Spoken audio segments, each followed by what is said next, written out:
traces de ces greffes de peau. Hein. Oui, les séquelles. Un deuxième. C'est parti. Avec donc un départ sans problème pour ces finalistes. Et on va savoir tout de suite qui va se rabattre.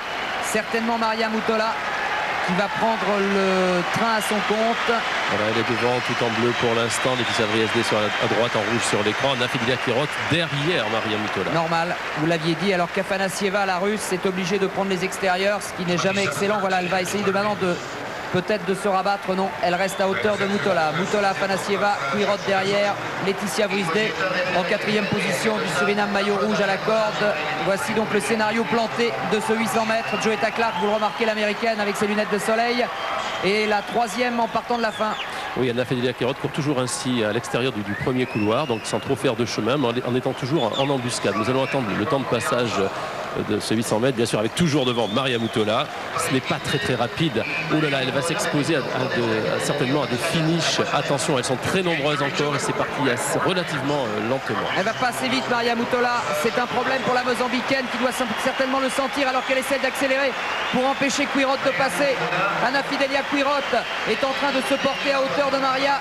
Oui, elle va pas certainement elle va la passer pour essayer de ne pas faire l'extérieur et elle bloque aussi Afanassieva, regardez bien. Oui, Afanassieva est pris dans la boîte là alors que Maria Mutola est toujours en tête. Nafidelia Quirot, Laetitia Vriesde qui est bien placée toujours à la corde. Afanassieva qui fait l'effort maintenant, qui a décidé de porter l'attaque. La russe a essayé d'attaquer, mais Quirot, avec la science de la course qui la caractérise, vient de contrer au même moment. Mutola s'accroche toujours, mais ça va être dur pour la Mozambicaine. Entrée dans la dernière ligne droite. Nafidelia Quirot, peut-être au bout de son rêve. La cubaine va essayer de passer Mutola qui ne peut pas, mais Nafidelia est plus rapide. Cuba qui remporte encore une autre médaille d'or après Sotomayor, Pedroso, Quesada. Voilà, Nafidelia Quirot en 1 minute 57 secondes et 14 centièmes. Bernard, vous l'aviez compris, dès le début. C'est une leçon. Ah là là, quelle leçon de 800. C'est une leçon de 800 mètres. À partir de 300 mètres de l'arrivée, elle a bloqué Afanassieva un petit peu derrière.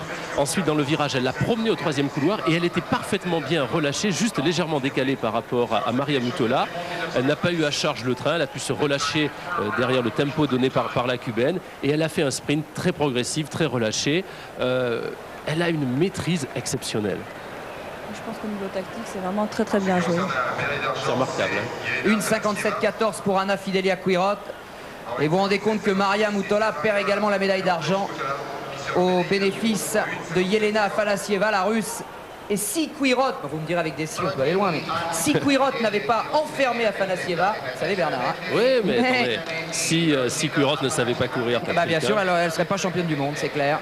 Afanassieva qui vient coiffer sur le fil pour la 2e place, Quirot, et 3e donc Mutola, pardon, et 3e Maria Mutola. La plus déçue, ça doit finalement être la petite surinamienne Laetitia Vriesde, qui n'est que 4e. Afanassieva a fait tout le dernier virage à l'extérieur, presque au 3e couloir. Hein. C'est incroyable, hein. Elle a été éjectée à l'extérieur. La russe était très forte, seulement on lui a fait faire un peu plus de 800 mètres. Et à l'arrivée, ça compte, bien sûr. Alors c'est facile à regarder, on peut toujours disserter.